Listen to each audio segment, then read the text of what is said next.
សួស្តីអ្នកទាំងអស់គ្នាអញ្ចឹងថ្ងៃនេះយើងនឹងលើកយកប្រធានបទមួយមកធ្វើការបកស្រាយដែលប្រធានបទនោះដែរគឺការលើកទឹកចិត្តខុសការពិតវាប្រៀបដូចជាការឲ្យកាដូខ្លាំងៗទៅមនុស្សម្នាក់នៅក្នុងជីវិតរស់នៅការលើកទឹកចិត្តវាជាឱសថដ៏មានសក្តានុពលបំផុតសម្រាប់ជួយឲ្យមនុស្សមានកម្លាំងចិត្តតស៊ូជំនះរាល់ឧបសគ្គប៉ុន្តែទោះជាយ៉ាងណាក៏ដោយប្រសិនបើការលើកទឹកចិត្តនោះធ្វើឡើងដោយខ្វះភាពស្មោះត្រង់ឬខុសពីការពិតវានឹងក្លាយទៅជាអាវុធមុខពីរដែលអាចផ្ដល់ផលវិបាកលើសពីការស្មានហើយដូចនេះហើយទើបមានមតិមួយគេលើកឡើងថាការលើកទឹកចិត្តខុសការពិតប្រៀបដូចជាការឲ្យកាដូខ្លាំងៗទៅមនុស្សម្នាក់តើការលើកឡើងបែបនេះមានអត្ថន័យបែបណាខ្លះ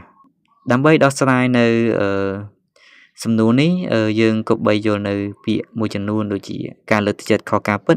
និងកាដូខ្លាំងៗការលើកទឹកចិត្តខុសការពិតសំដៅទៅលើការប្រើពាក្យសម្ដីបញ្ចូលការសរសើរហួសហេតុឬក៏ការផ្ដល់ក្តីសង្ឃឹមដែលគ្មានមូលដ្ឋានច្បាស់លាស់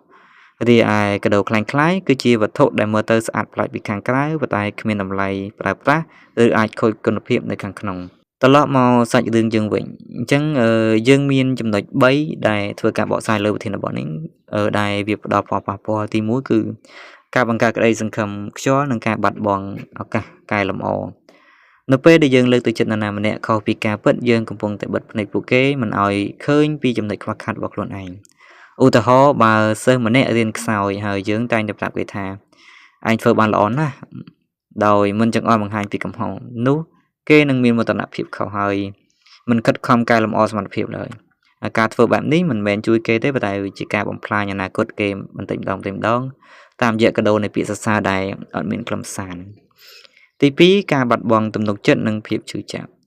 កាដូខ្លាំងៗអាចធ្វើឲ្យអ្នកទទួលបានសុបាយចិត្តសេចក្តីសុបាយចិត្តតែមួយផ្លេតទេនៅពេលដែលពួកគេដឹងការពិត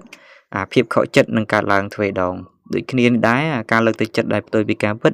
នឹងធ្វើឲ្យបុគ្គលនោះបាត់បង់ទំនុកចិត្តលើខ្លួនឯងនិងបាត់បង់ជំនឿចិត្តលើអ្នកដែលផ្ដល់យោបល់នៅពេលដែលពួកគេបរាជ័យក្នុងពិភពពិតពួកគេនឹងមានអារម្មណ៍ថាត្រូវបានគេបោកប្រាស់ឬក៏ត្រូវបានគេលេងសើចជាមួយអារម្មណ៍ដែលជាការបង្កើតរបបផ្លូវចិត្តយ៉ាងធ្ងន់ធ្ងរចំណែកចុងក្រោយទី3ហ្នឹងគឺតម្លៃនៃភាពស្មោះត្រង់ការលើកទឹកចិត្តដ៏ល្អបំផុតគឺផ្អែកលើការពិតគេហៅថា constructive feedback វាប្រៀបដូចជាឱសថជូរចត់ប៉ុន្តែអាចព្យាបាលរោគបានការប្រាប់ពីចំណុចខ្វះខាតដោយក្តីមេត្តានិងការចង្អុលបង្ហាញផ្លូវត្រូវទើបជាកាដូពិតប្រាកដដែលជួយឲ្យមនុស្សម្នាក់ៗហ្នឹងរីកចម្រើនហើយនឹងរឹងមាំការលើកទឹកចិត្តដែលត្រឹមត្រូវត្រូវតែមានការលីកលាមរវាងការផ្ដល់កម្លាំងចិត្តនិងការទទួលស្គាល់ការពិតនៃសមត្ថភាពបុគ្គលចឹងសរុបសេចក្តីមកមតិដែលលើកឡើងថាការលើកទឹកចិត្តខុសការពិតប្រៀបដូចជាការឲ្យកាដូខ្លាំងៗទៅមនុស្សម្នាក់ហ្នឹងវាមានន័យថាការលើកទឹកចិត្តដោយការភូតភរឬក៏បញ្ចូលហ្នឹងមិនមែនជាការជួយជំរុញតែវាជាការផ្ដល់នូវសេចក្តីសុខខ្លាំងៗដែលងាយនឹងទៅលេខបាត់ទៅវិញក្នុងនាមជាមនុស្សរស់នៅក្នុងសង្គមយើងគួររៀនផ្ដល់ការលើកទឹកចិត្តដោយភាពស្មោះត្រង់ចេះរិះគន់ក្នុងន័យស្ថាបនាដើម្បីឲ្យមនុស្សជំនាញខ្លួននឹងអាចអភិវឌ្ឍខ្លួនបានប្រកបនិងមាននិរន្តរភាព